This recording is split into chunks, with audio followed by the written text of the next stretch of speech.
Hi, everyone.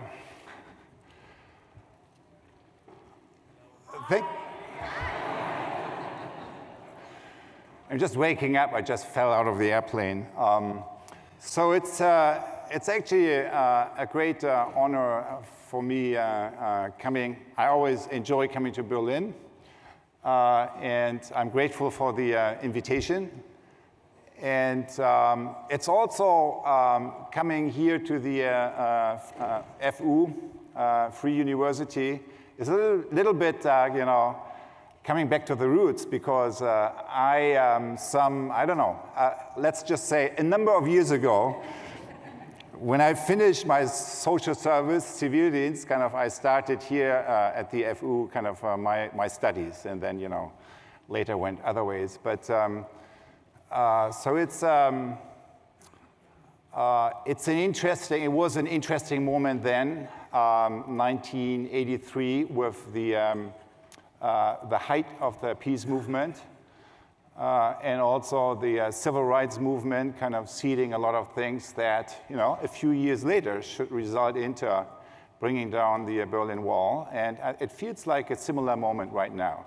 And that's also what the image is indicating here a little bit, that we live in a time where almost everyone really you talk to, regardless in what corner of the planet, would agree that we live in a moment of disruption where something is ending and dying and something else is wanting to be born and is in the process of being born. And so what's ending and dying has to do with a way of organizing our economies, our ways of learning, and so on and so forth. But this, if you picture yourself on the left-hand side here, where current reality is, when you face a disruption, and if you imagine the emerging future is somewhere here, when we know about this situation, the current reality, we know a little less about what the emerging future might look like, but what we know least about is how to get from here to there. And that's the question that always interested me. So that's basically what I want to share with you a little bit, what I learned. In a nutshell, what it takes is a journey. And it's a journey that, in part, you could say it's an entrepreneurship journey. You could also say it's a creative journey or a human journey. And that journey, to some degree, has outer aspects. It's an outer journey and also an inner journey. So the outer journey brings you to the edges of the system, because that's where the new stuff happens, not in the center of the system. And the inner journey connects you with your own deeper sources of knowing. And that's a little bit what I would like to offer you, and what I have been focusing on. Now,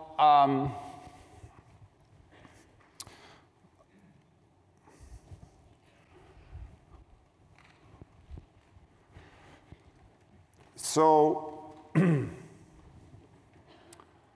background that I will be talking from is systems thinking, which is systems thinking and action research. And that's why I, some 25 years or so ago, went to MIT in order to learn how to address the current issues that we face in society more from a systems thinking point of view. And systems thinking, in a nutshell, is what you see here. It is the distinction between symptoms on the one hand and root issues on the other hand. And what you see in this slide is a little bit the evolution of systems thinking, from structures and systems to the underlying mindsets and patterns of thinking, to the deeper sources, right? Instead of source, I also could have written consciousness. So what I'm basically presenting to you is a method that is called awareness-based systems change. And that can be summarized with the following 3 sentences. 1, you cannot understand the system unless you change it. Kurt Lewin, who came here from Berlin, and who shortly before or after Hitler was elected, went to the East Coast. The founder of Action Research, so that's kind of one of his famous dictums, kind of, you cannot understand the system unless you change it, which of course applies to all of us, kind of, so we learn about systems while engaging with them, not just kind of while observing them. Secondly, you cannot change the system unless you transform consciousness. Okay, if you don't like consciousness, just say, unless you transform mindsets, right? And that is the one-sentence summary of like 25 years of change.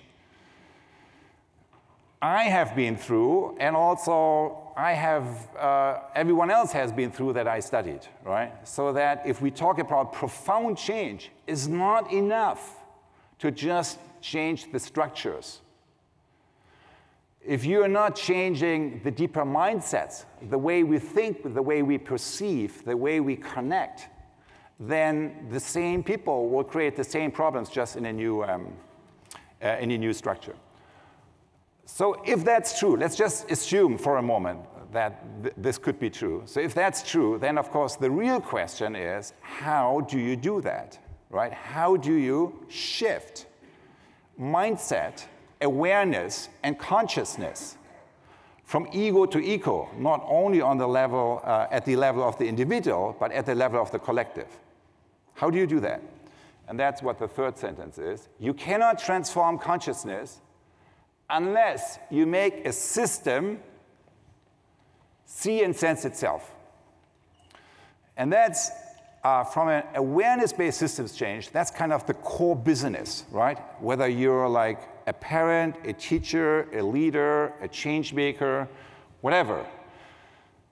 The core business, if you want to bring about change and you want to address the system level, which is the collective level, then this is kind of where the shift happens. That's kind of what you need to learn to do. And that's where I want to show you a few examples for. Because what I believe is that we basically lack the methods and tools to do that on the level of scale that is necessary today. All right, so you saw, so when you look at the top of the iceberg, the symptoms, there are like millions of ways to categorize the problem symptoms that we face as a society today, as you know. But I like kind of the distinction between the ecological divide, the social divide, and the spiritual divide. So the ecological divide, of course, arises from the disconnect between self and nature, the social divide with inequality and so forth, disconnect between self and other. The spiritual divide basically arises from the disconnect between self and self. And you can group the 17 SDGs roughly around these three categories, right? So that's one way of summarizing them. And the question, of course, is how can we accomplish these goals? And everyone knows, not through more of the same, right? We need a profound shift, and we need it in the next few years. We need it in the next decade. We know it from the climate situation. We know it from the SDG 2030 agenda. We know it from whenever we look into the news. And so that's what I'm going to address a little bit. But I want to start with a little example here of disruption. And that's the disruption we experience today in the world of learning and leadership, or education and learning. So this is our main building at MIT. It's built 100 years ago. Kind of everyone is very proud of it. It's kind of the center of the campus. And it, when you look at the architecture, embodies everything that's wrong with education and learning and with management today. So it's the perfect embodiment of the old paradigm. And so the next minute or two, I want to take you on a little tour into that building so that you can see that even though kind of that's like the perfect embodiment of how maybe 100 years ago we thought about learning and leadership, even though kind of in these old structures, kind of there are cracks opening up and something new is happening. I'm standing here in front of the main building of our MIT campus. It was built exactly 100 years ago. Over the past century, it gave birth to many significant innovations in society. When they built this campus, they had a very clear idea of ordering. At the top level, the library, abstract knowledge. Below that, math, then physics, then applied sciences. And in the basement, you had mining and metallurgy. We are now on the top level of the building, right under the dome. The library is still here. Some things, however, have changed. When you look around, you see most of the books have faded into the background, into the neighboring rooms. And today, most of the reading takes place right here at the computer screen. So technology has changed, but the old order is still in place. Wherever you are in the world, if you went to school, a setup like this probably will look familiar to you. The teacher up front, talking, students sitting in neat rows, listening. Education today is going through a moment of profound disruption. What's ending and dying is an old model of education that works through classrooms like this, through lecturing and listening. What's being born is a new model of education that works to learn by doing. Here are 3 principles that we believe will be at the core of the 21st century university and that we would like to prototype with you in this MOOC over the next few weeks. Number 1, taking the learning from the classroom into the streets, linking hand in hand. MIT has always been a great place for linking hand in hand, but over the past decade or so, we have seen major educational innovations that take students out of the classroom into the streets in order to engage with the real world. Look around. MIT is a really small place, just a few buildings, just a few people. And yet, the impact of this place in its community has been quite significant. For example, the combined revenue of companies founded by MIT graduates is surpassing $2 trillion. It would make it the 10th largest economy in the world. And it's an amazing example of the power of entrepreneurship, which really is the power of linking the head and the hand. What we believe is that the next evolutionary step of this power is to link the head and the hand with the intelligence of the heart. Most young people I know across cultures actually aspire to do the same thing, to use their entrepreneurship and their creativity in a way that's connected to their passion and in a way that makes the world a better place. So the second principle here is about linking the power of entrepreneurship with passion and with compassion, which is the intelligence of the heart. The third principle is about self-knowledge. What is self-knowledge? Self-knowledge essentially is an inquiry into the 2 root questions of creativity, which are, who is myself and what is my work? Who is myself means, what is my highest future possibility? What is my work means, what is the future that I want to be a part of in my journey forward? This transformation from the old university with abstract knowledge at the top and applied knowledge at the bottom to the new university with self-knowledge at its core also requires us to evolve the concept of science from only looking at external data to also exploring the more subtle aspects of our experience by bending the beam of scientific observation back onto the observing self. ULab invites you on such a journey of reflection and renewal.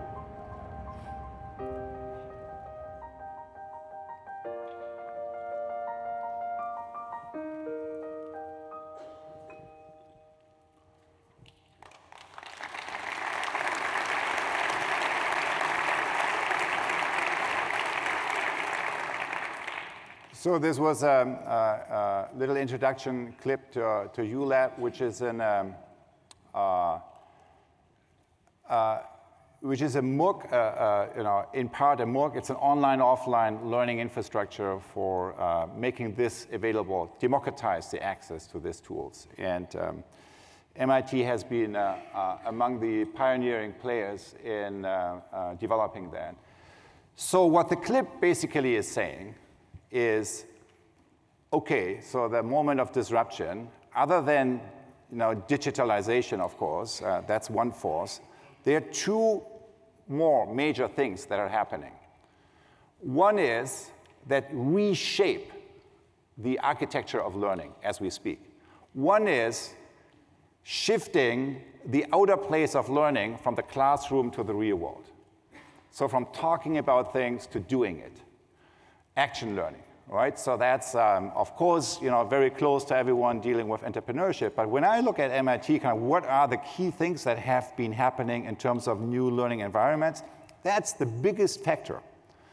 So it's really, you're no longer learning in the classroom, you're learning in an entire ecosystem of initiatives and projects and startups, and kind of that's what you bring back into the classroom. So shifting the outer place of learning from the classroom to the real world, number one. And number two, shifting the inner place of learning from the head to the heart and from the heart to the hand. You take these three things together, those two and digitalization, and then, okay, so how would we build, so let's say kind of, okay, that's how we reinvent learning today. So how would we build a place that would, be a good holding space for that? Well, not like that, right? We don't know what it will look like, but certainly not like that. Certainly not in like a dome with windowless lecture halls. And so I'm not saying we need to blow up this whole thing, but I am saying we need to open it up. Because in reality, kind of the most important learning for MIT students today takes place in the entire surrounding ecosystem. So it's really kind of a breathing in and breathing out to a whole ecosystem that by its nature is in part local, in part national, but mostly global. All right, so disruption happens, and what are the responses that we see in society? Three. And in all countries, and in all sectors, in all systems, we see the same three responses, which are, number one, downloading, which is more of the same, okay? So that's like, of course, the backdrop, but that seems to be less and less an option, right? So the more kind of the situation is building up. And then there are two more responses. One is turning backward in order to make ... great again. And the other one is, so in order to make ... great again, the most important word is the again, because kind of it orients you to the past in order to reconnect and regenerate something that no longer is. And the third response here is leaning forward into an emerging future that you don't even know what it is. So when you look at the operating system, right? So what's kind of the, from a human capacity, kind of from the mental operating system, the cognitive operating system, that's, you see that the turning back to the past in order to make something great again, that's basically a freeze reaction of the mind. It's freezing the mind, the heart, the will, AKA ignorance, ideology, right? Closed mind, cynicism, hate, kind of closed heart, kind of the disconnect to others, or fear or fanaticism, kind of the other pair that goes kind of with really a closed will, a hard will. While leaning into the emerging future requires us, for it to work, in order to do that, we have to open the mind, we have to open the heart, we have to open the will, AKA curiosity, access our curiosity, compassion, and courage. And that's, of course, how the new is coming into the world, right? And that's, of course, kind of what, a number of you will be familiar with that, or some of you maybe, that's kind of what I call the U process. You could also call it the entrepreneurial or the creative process, right? It starts with getting away from downloading and kind of the seeing with fresh eyes, the sensing, kind of, really kind of sensing emerging future possibilities. And then the presencing is really letting go of the old and letting come of the new. And from there, to bring the new into reality. Okay, so we know that, right, from our good experiences. We all know that. But here's the thing. When we look at society today, this is what we see. It's the precise opposite. It's not seeing, it's denial and blinding. It's not sensing, which is opening the heart. It is desensing and entrenching. So it's kind of closing the connection. It is not letting go, it's holding on.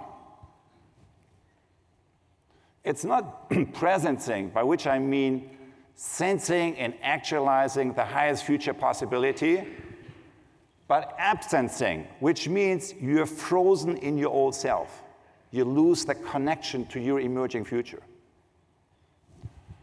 And when that happens to any kind of system, right, an individual, a group, or whatever the scale of the system is, you basically disconnect the horizontal connection, you disconnect the vertical connection. What happens?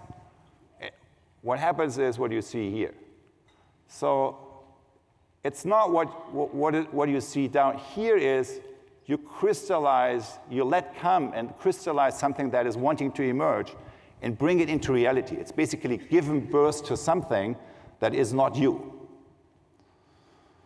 which can be your entrepreneurial idea, it can be something else, right? It's kind of an emerging future. It's a possibility of the future that you bring into reality, that you build a relationship with. What you see here is the opposite. You manipulate. It's not kind of, you're not holding a space where something is crystallizing. You manipulate. And that moves into, blaming, abusing, and all forms of violence, direct, structural, attentional, and eventually destruction. So I don't need to, when I wrote this first, in theory number one, no one ever read that, right? Because it was kind of in the back side of the book. The example I gave was Hitler, the last days of Hitler. That's a beautiful example for this. Today, that's not necessary. You just put up the slides and everyone makes the connection, right? So the climate denial industry we have in the US, right? So the filter bubbles, kind of that, all the social media kind of are hurting us with, right? And kind of filtering our communication and, using algorithms that intentionally activate hate, anger, and fear. Why? Because that is maximizing user engagement, which again is maximizing revenue. So it's good business.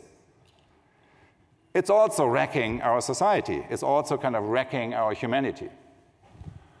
And then this year, manipulate. So you probably saw what I think is the most important book in this year so far, The Age of Surveillance Capitalism, Shoshana Zuboff. And in her analysis kind of how technology, so it's not a book about technology, but it's really a book about the blend of technology with the mutation, the most recent mutation of capitalism. And so what she describes is basically that the core axis of that new capitalism is value is created by manipulating behavior on the level of the whole population. So that's basically what the data business model is.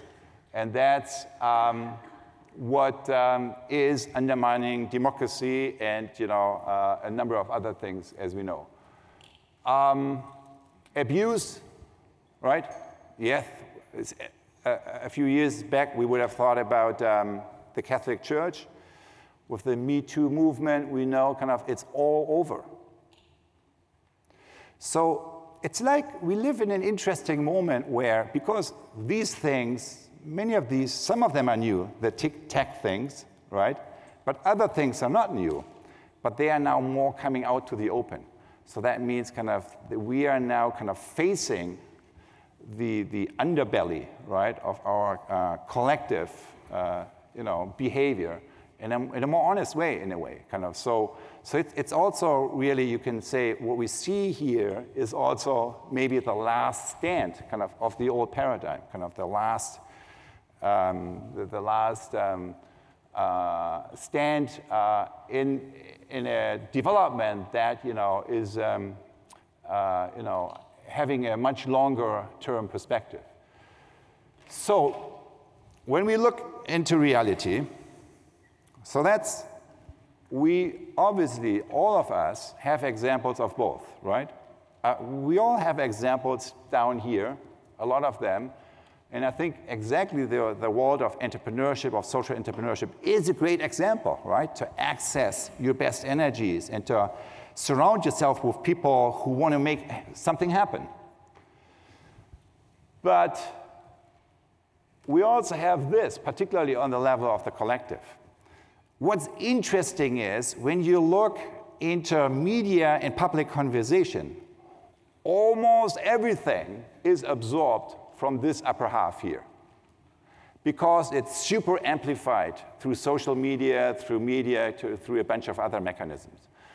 So one of the questions here, so what does entrepreneurship mean today, is addressing that issue.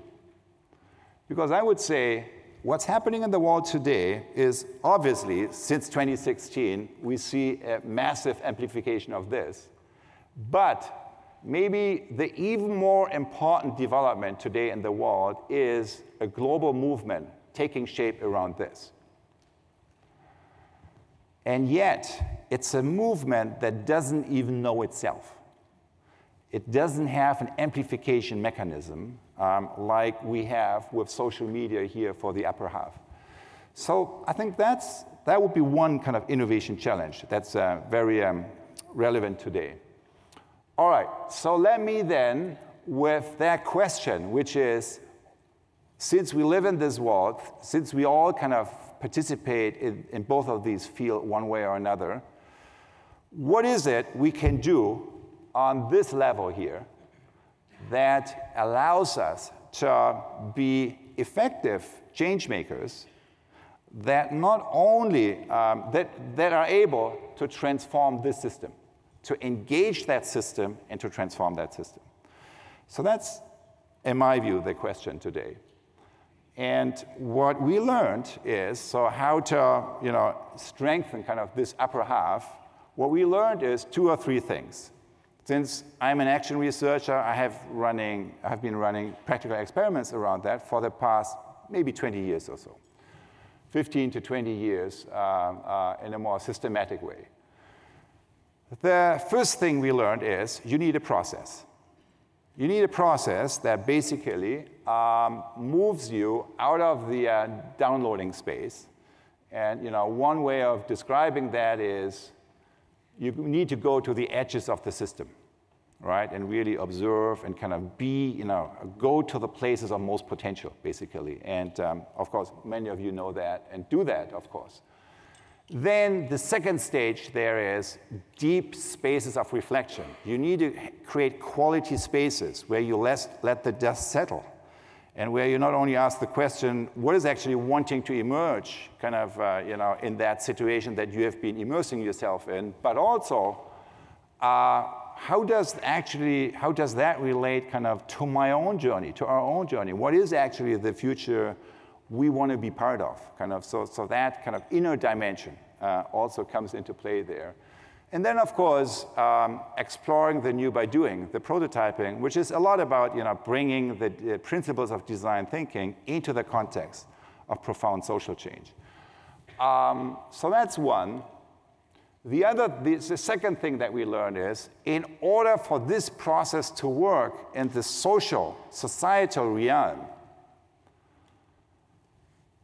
you need to engage in some inner leadership work, right? That is summarized with these three words here: open mind, open heart, open will. What I mean with the word open mind is this: suspend your old habits of judgment in order to see with fresh eyes. What I mean with open heart is this: to redirect, to look at a problem not from your own angle, but to look at a problem from the viewpoint of your stakeholders that you're engaging with. And what I mean with open will, of course, is letting go and letting come.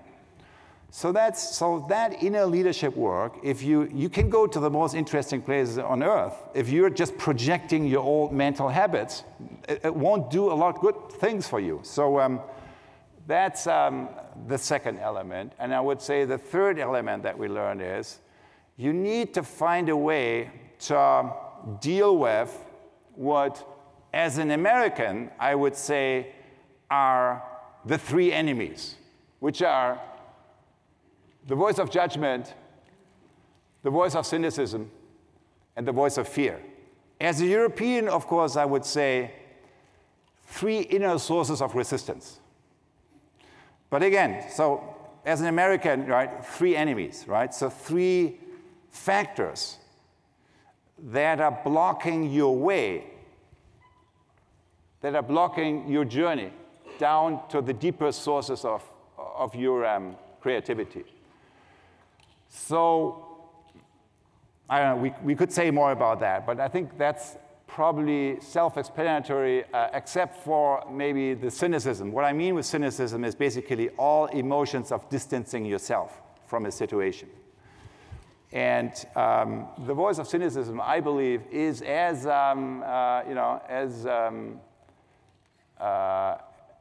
is very similar to the voice of judgment because it's doing the same thing. It's blocking your own opening process that would allow you kind of to connect to your deeper sources of creativity.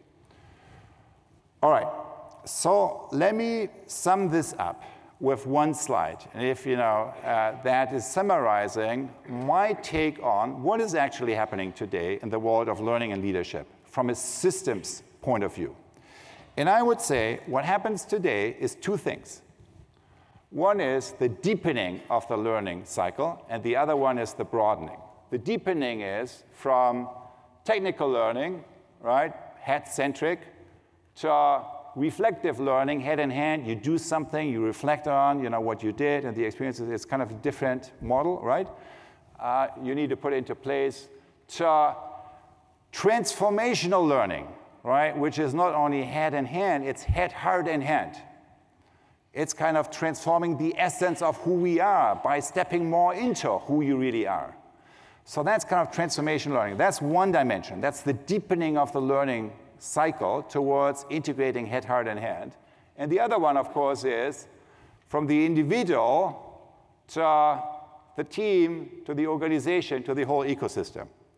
Now, if you look at today's world, and I don't only mean schools, universities, I mean everything, right? Companies, governments, all organizations that have their own learning systems one way or another, learning and leadership development.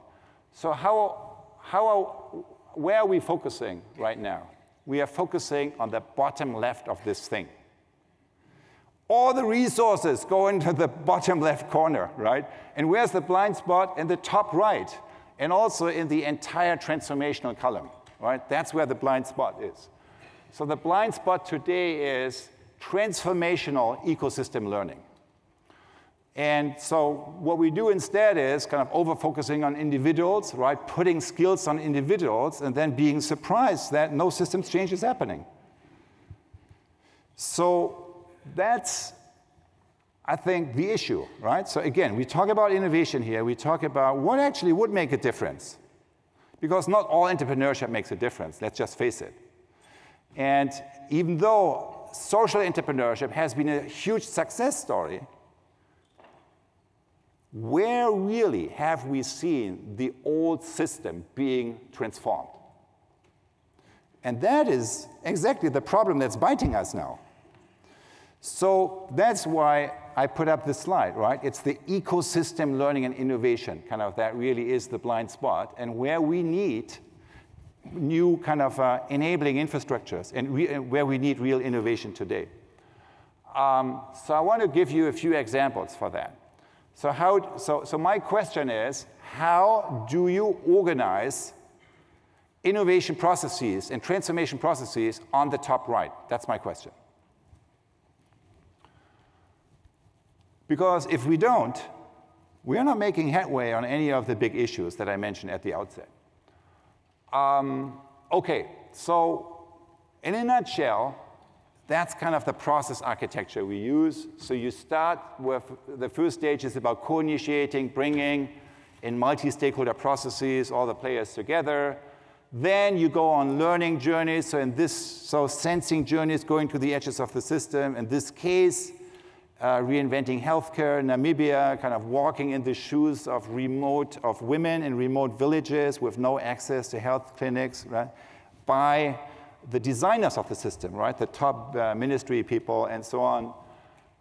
Deep reflection, including, including on the identity level, and then sourcing from all these learning journeys ideas, right? It just as in design thinking, kind of all the great ideas come directly from the empathic observation, and then you explore them through little experiments, and you scale them throughout the system.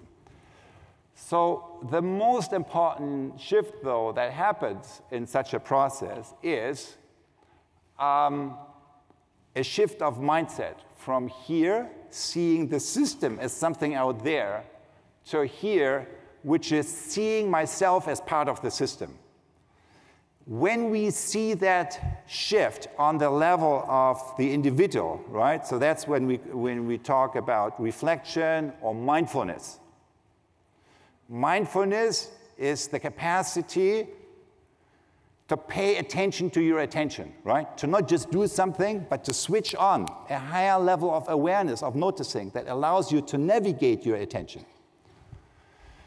So that's, when it happened on a group, when that shift happens in a group, we see a shift from a debate, kind of one point of view, the other point of view, to dialogue. Dialogue is not people talking to each other. Dialogue is the capacity of a system to see itself. So it's kind of that reflective turn. And most of you will remember, kind of, if you are in any complex change process, kind of until you get that shift, right, that you begin to see the problem, not just from your own view, but also from the viewpoint of the others, you're not going to have a useful conversation. So that's making the system see itself, making the system sense and see itself. That is the core business of change when you operate with the method of systems thinking or awareness-based systems change. So I want to show you a few examples where that happens, because what I find interesting, this ego to eco shift in terms of awareness is actually that you can pinpoint. It happens. You can very clearly, when you interview people and so on, you can pinpoint very direct experiences where that shift happens on the level of the collective. So this is Ant Financial. It's the biggest fintech in the world. They have an app that allowed them to 200, so Ant Forest, kind of more than 200 million of their Chinese users kind of participated in reforestation activities. So that's, they have now 800 million users, mostly China-centric, but growing. And their problem was, okay, we have brilliant people, so that's kind of the top 30 here. We have brilliant people in our leadership team, but our collective IQ sucks, right? So we are not effective as a team. So we are just effective in each person's individual responsibility. What can we do? So in this case, splitting the top 30 into 15 and 15, country A, country B in Southeast Asia, and going on a learning journey. 2 days, and they basically did an empathic listening journey that touched on every single stakeholder, right? From the government all the way down to the users to the underserved communities. So in order to get kind of a full view of what really is kind of in a nutshell, kind of some of the globalization and the country challenges they face. And then they came together and shared everything they learned. And just as you may remember, as you may have experienced in design thinking or several other processes, so when you socialize, right, a deep experience you had with a system, and when you have felt what, what the situation looks like kind of from all these different stakeholders' views and how different it is to your own, it opens up a whole other, not only a whole other level of awareness about their own impact, but also a whole other way of having a more co-creative conversation that is based in the reality that they felt and experienced and made sense of together. So that's, it takes some time, in this case, almost a week. So some training, kind of some planning, kind of some, practice, right? Basically deep listening practice applied to all the stakeholders. And then you almost cannot move into a conversation that is not dialogic after that. Of course, you need to hold a little bit of space. But that would be one example. This is a method that maybe some of you know who took ULab, kind of 3D mapping. In this case, it's like with 30 different organizations. So it's a larger group. But again, you model the system in a multi-stakeholder group. You have many of these tables. And then you have a structured process where people share what they feel, kind of where the opportunities are, what are the sources of frustration, what are we going to make happen. So you have a deep scan into the social field. And all these views come out in a way that everyone is internalizing them. Remember, in a normal debate situation, we are just kind of, we never share kind of these deeper things. Kind of, it's just kind of on the conclusion level we battle, right? But what you do here in an effective way is kind of that everyone is internalizing everyone else's views, and that is shifting the conversation, even though there are significant differences of interest, of course. This is something called social presencing theater. It's a blend between mindfulness, social science, and constellation, Aufstellungswork, right? So it's, so for example, his role, so it's all the stakeholders in that particular problem is one of the biggest multi-stakeholder issues around the Call Triangle Initiative. But his role is not just government or this or that, but it's Mother Nature. You bring in the voice of the three divides, the marginalized groups, Mother Nature, and the emerging future. And that is also significantly shifting kind of the, when you move from the current reality to the emerging future. Same method with tech entrepreneurs in China, kind of in the Alibaba by Jack Ma, his Lakeside University, that's just kind of for founders, and the CPOs, kind of the chief people officers, and they basically map their current transformation situation in their own company with their colleagues, and thereby get access to information that otherwise, and to reframing often kind of what is the real challenge that they face as a result thereof. In the SDG Leadership Labs, let me just move on here. So the question was how to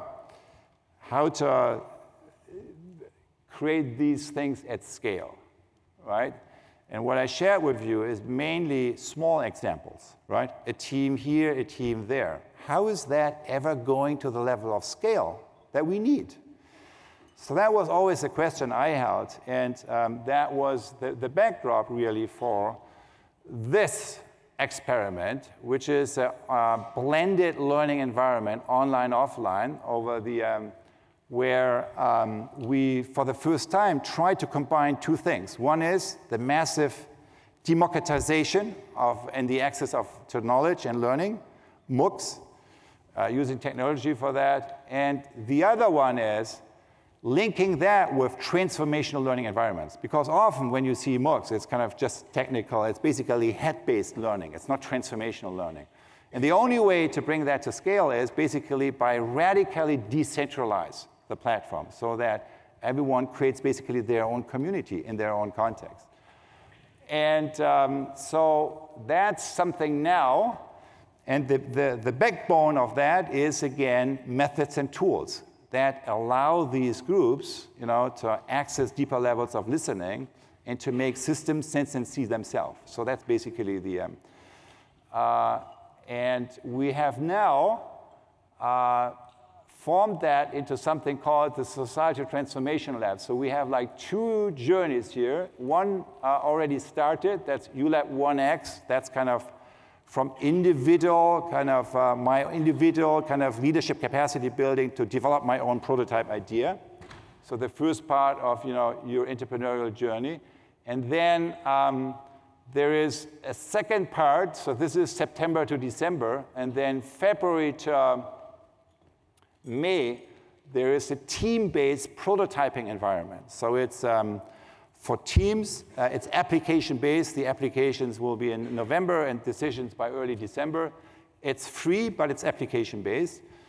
And basically, it's for place-based teams to use these tools and then kind of connect with, through the platform with other change makers in other contexts. And I know kind of we have a number of those who did the prototype that we did for that this year here in the room. Let me wrap up with, with one more piece on systems thinking. So what really is systems thinking today in a more accessible way? And I want to use the, the iPhone or the smartphone model because when we turn to our devices, we are used once in a while getting an update, right, of the operating system. And I think the same is applicable for societal change. It's just, it takes a lot more effort and a lot more time. But when I look at the evolution of systems today, I see across all sectors the same transformation going on, which is, so I'm starting here with learning and health. The old model, 1.0, input and authority-centric, is traditional teacher-centric, traditional doctor-centric medicine. Then the modern one, the current one, is 2.0, output and efficiency-centric. So teaching for testing, right, AKA bulimia learning, so fast in, fast out, which is no learning, no real learning at all.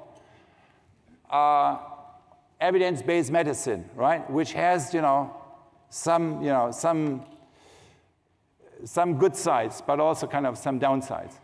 So that leads us to, that's where the mainstream is. That leads us to 3.0, which is outcome and user-centric. So now it's a learner-centric school, kind of. It's around the question, and it's kind of really the questions and the experience of the learner who is the starting point for creating this learning environment. Patient-centric medicine, right? We redesign healthcare systems based on the patient journey, right? So that's the good hospital, the good healthcare system. Is that the future? I don't think so. The future, I think, when you look at health, has to do with moving away from just fighting the symptoms of sickness towards strengthening the sources of health. And in learning, that we really move away from better ways for delivering the old curriculum to activating the deep learning cycle that I mentioned, the whole person, whole systems learning cycle that I mentioned before. Farm and food, the same thing. Traditional farmer-centric, industrial agriculture, the mother of all of our You know, most of the climate change, that's a #2 climate polluter. And, you know, probably #1 in biodiversity loss and so on. So it's, that's where the problem is. Organic agriculture, that's better because you reduce the negative impact. No pesticides, no herbicides, and so on and so forth. Is that good enough? I don't think so. The future, I think, will be food as medium for healing planet and people. Corporate sustainability, or first level, and sustainability first level, alleviating projects. Then you have corporate projects, kind of recycling practices and other HR practices. That's good, but it's not transformative. It's not transforming the core business. Business innovation, now say I'm a car company, now kind of I create an electric car, I create a hybrid car, something like that. That's good. So it's a business innovation. It's transforming what I do, my core business, but does it solve the problem? No. We are still in the same traffic jam, right? So it's just putting more electric cars onto the road isn't solving our sustainable mobility problem, as we all know, right? So that's really where we need a different approach. So that brings us to purpose and mission-driven enterprises, which I assume you know, is kind of what many of you brings into this room from the begin with.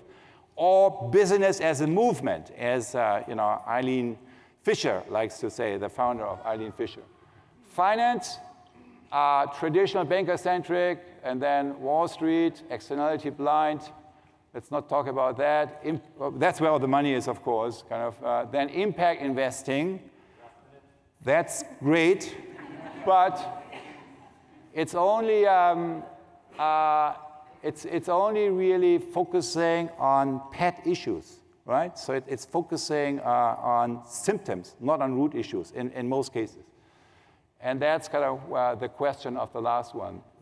And all of that, of course, is embedded in the evolution of capitalism and the evolution of governance, from visible hand hierarchy to invisible hand markets to organized interest groups to awareness-based collective action. So where I see we are going today is mainstream 2.0, innovators are in 3.0, but where we need to go together is 4.0, which requires new learning infrastructures. And I want to end with my main point here, which is that in order to address the challenge that I described today, we need to do more than just founding individual enterprises or building this deeper innovation capacity on the level of just individuals and teams. What we need to do is innovations in infrastructures in 3 areas, which is new learning infrastructures, whole person, whole system, new democratic infrastructures that transform and evolve democracy towards being more direct, distributed, dialogic, and new economic infrastructures that hold the space for the ego-to-ego shift that we need in every single industry in order to address the challenges that we need to address in the next decade in order to make that transformation successful. So thank you for your attention, and sorry for going over time. Otto Scharmer. This is your book, right? All right.